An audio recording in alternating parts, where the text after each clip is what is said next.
నమస్కారం, నా పేరు doctor Santosh Sriram, neurologist, Apollo hospitals, Hyderguda. ఈరోజు మనము బ్రెయిన్ స్ట్రోక్ గురించి కొన్ని విషయాలు మాట్లాడుకుందాం. మన మెదడుకి గుండె నుంచి రక్తనాళాల ద్వారా రక్త సరఫరా అవుతుంది. ఈ రక్త సరఫరా, ఈ రక్తనాళాలు బ్లాక్ అయినా లేకపోతే చిట్లి మెదడులో రక్తస్రావం అయినా దాన్ని మనము స్ట్రోక్ అని అంటామండి. అది సో రక్తనాళాలు బ్లాక్ అయిపోతే దాన్ని ఇస్చెమిక్ స్ట్రోక్ అంటాము. దాంట్లో బ్లాక్ అయిన ఏరియా ఎక్కడికైతే రక్తము వెళ్ళదో ఆయా భాగం మెదడుది మెల్లగా చనిపోవడం జరుగుతుందండి. సో ఈ స్ట్రోక్ అనేది రకరకాల విధంగా మనకి ప్రజెంట్ అవ్వచ్చు. సాధారణంగా మనము స్ట్రోక్ అనుకుంటే పక్షవాతం అంటే కాళ్ళు చేయి పడిపోవడము అనే అనుకుంటాము. కానీ మెదడులో ఏ ఏరియాలో రక్త ప్రసారం జరగట్లేదో దాన్ని బట్టి ఈ స్ట్రోక్ యొక్క లక్షణాలు ఉంటాయి. మాట తడబడ్డము, కాళ్ళు చేయి కదలకపోవడం, కాళ్ళు చేయి యొక్క బలం తగ్గిపోవడము, లేదా ఒకవైపు చూపు కనిపించకపోవడము, సడన్గా మనకి తిరిగినట్టు అనిపించడము, ఇవి కూడా స్ట్రోక్ యొక్క లక్షణాలు అయి ఉండొచ్చు. ఈ స్ట్రోక్ అనేది ఎందువల్ల వస్తుంది? స్ట్రోక్ రావడానికి రిస్క్ ఫ్యాక్టర్స్ అంటామండి. అంటే కొన్ని లక్షణాలు ఉంటే స్ట్రోక్ వస్తాయి. దాంట్లో కొన్ని రిస్క్ ఫ్యాక్టర్లు వాటిని మనం మార్చలేము. అంటే వయసు పెరిగేటప్పటికి స్ట్రోక్ వచ్చే ఛాన్స్ ఎక్కువ ఉంటుంది. అది సో మగవారికి స్ట్రోక్ ఎక్కువ వచ్చే ఛాన్స్ ఉంటుంది. సో ఇవి మనం అదే కొన్ని రిస్క్ ఫ్యాక్టర్స్ మనం మార్చగలుగుతాం. మాడిఫైబుల్ రిస్క్ ఫ్యాక్టర్స్ అంటాం. అవి ఏంటి అంటే, ఒకటి ఏదన్నా అడిక్షన్, స్మోకింగ్ కానీ ఆల్కహాల్ కానీ అడిక్షన్ ఉండడము. రెండోది మనకి ఓవర్ వెయిట్, ఒబెసిటీ ఉండడము. మూడోది ఒక సెడెంటరీ లైఫ్ స్టైల్, హైపర్ కొలెస్ట్రాలేమి అంటే రక్తంలో కొవ్వు శాతం ఎక్కువ ఉండడము.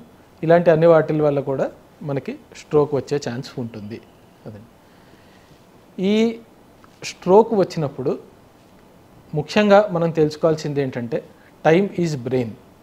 అంటే ఎంత త్వరగా మనము ఆ స్ట్రోక్ని డయాగ్నోస్ చేసి ట్రీట్మెంట్ చేయగలుగుతామో అంత ఎక్కువ మెదడుని మనం కాపాడగలుగుతాము. దానివల్ల మన రికవరీ తొందరగా ఉంటుంది. దాని తర్వాత మనకి మనిషి మంచాన పడకుండానో మనం ఆపగలుగుతాము. ఎవరికన్నా పక్షవాతం వస్తే దగ్గరలో ఉన్న హాస్పిటల్కి వెంటనే వెళ్ళాలి. వెళ్ళిన తర్వాత అక్కడ హాస్పిటల్ ప్రోటోకాల్ అనుసారంగా ఎంఆర్ఐ కానీ సిటీ స్కాన్ కానీ తీసి వాళ్ళకి రక్తనాళం బ్లాక్ ఉంది, అందువల్ల స్ట్రోక్ వచ్చింది అని నిర్ధారిస్తే వెంటనే ఇప్పుడు మనకి కొన్ని ఇంజెక్షన్లు అవైలబుల్ ఉన్నాయండి. ఆ ఇంజెక్షన్ సాధారణంగా మనము 4.5 గంటల లోపల రాగలిగితే హాస్పిటల్కి స్ట్రోక్ వచ్చిన అప్పుడు ఆ ఇంజెక్షన్ ఇస్తే ఆ మూసుకున్న రక్తనాళాన్ని తెరిచే ఛాన్స్ ఉంటుంది. అది దానివల్ల మనకి అయ్యే డ్యామేజ్ని మనం తగ్గించవచ్చు. కొన్ని సందర్భాల్లో పెద్ద రక్తనాళాలు కానీ మూసుకొని ఉంటే మనము థ్రాంబెక్టమీ అనేది కూడా చేయొచ్చు. అది కేసు బట్టి నిర్ధారిస్తారు. థ్రాంబెక్టమీ అంటే మనము ఒక వైర్ కానీ పాస్ చేసి రక్తనాళాల ద్వారా మెదడులో బ్లాక్ అయిన రక్తనాళాల్లో ఉన్న క్లాట్ని మనము తీయడం అనేది చేయొచ్చు. అది సో ఈ ప్రొసీజర్లన్నీ చేయాలి అంటే మనం ఎంత త్వరగా హాస్పిటల్కి చేరుకోగలిగితే అంత మంచిది. మనం ఇప్పుడు ఈ స్ట్రోక్ అనేది రక్తనాళము బ్లాక్ అవడం వల్ల లేదా రక్తనాళం చిట్లడం వల్ల రావచ్చు అనుకున్నాం. ఈ రక్తనాళం ఎందువల్ల బ్లాక్ అవుతుంది? ఈ రక్తనాళాల్లో స్వతహాగా అథెరోస్క్లెరోసిస్ అంటే అక్కడ కాల్షియము ఇంకా కొవ్వు చేరి మెల్లగా అదొక పూడికలాగా తయారయ్యి అది రక్తనాళాలని బ్లాక్ చేస్తుంది. అది అందువల్ల కొలెస్ట్రాల్ అనేది, దాని తర్వాత మన బరువు అనేది కంట్రోల్ చేసుకోవడం చాలా ఇంపార్టెంట్.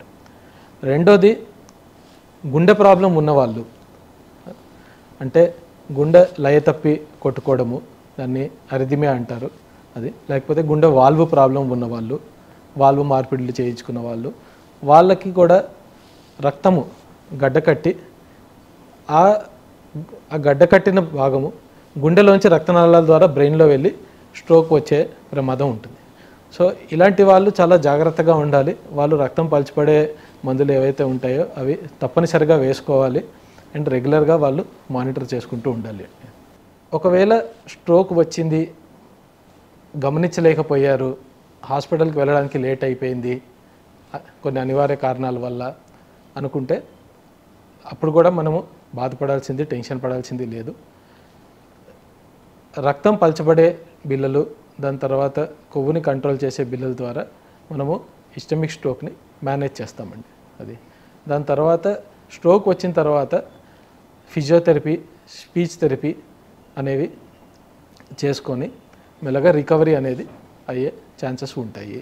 అది కొన్ని సందర్భాల్లో మనం చూస్తుంటాము ఈ కాలంలో చాలా తక్కువ వయసులో వాళ్ళకు కూడా స్ట్రోక్స్ వస్తున్నాయి. అది సో దానికి అనేకమైన కారణాలు ఉండొచ్చు. సో వయస్సుకి సంబంధం లేకుండా ఇంతకుముందు అనుకున్న లక్షణాలు ఎవరికన్నా కనిపిస్తే మాత్రము ఈ వయసులో నాకు స్ట్రోక్ ఏంటి అనుకోకుండా హాస్పిటల్కి త్వరగా చేరుకుంటే మనము పేషెంట్కి చాలా చేయవచ్చు. స్ట్రోక్ వచ్చిన వాళ్ళు ఒక హెల్తీ లైఫ్ స్టైల్ వాళ్ళు అలవాటు చేసుకొని వాళ్ళకి ఏమన్నా వ్యసనాలు ఉంటే అవి మానుకుంటే మరి యొక్క స్ట్రోక్ రాకుండా మనము ఆపచ్చు. దాంతో వాళ్ళ క్వాలిటీ ఆఫ్ లైఫ్ అనేది చాలా ఇంప్రూవ్ అవుతుంది. Thank you.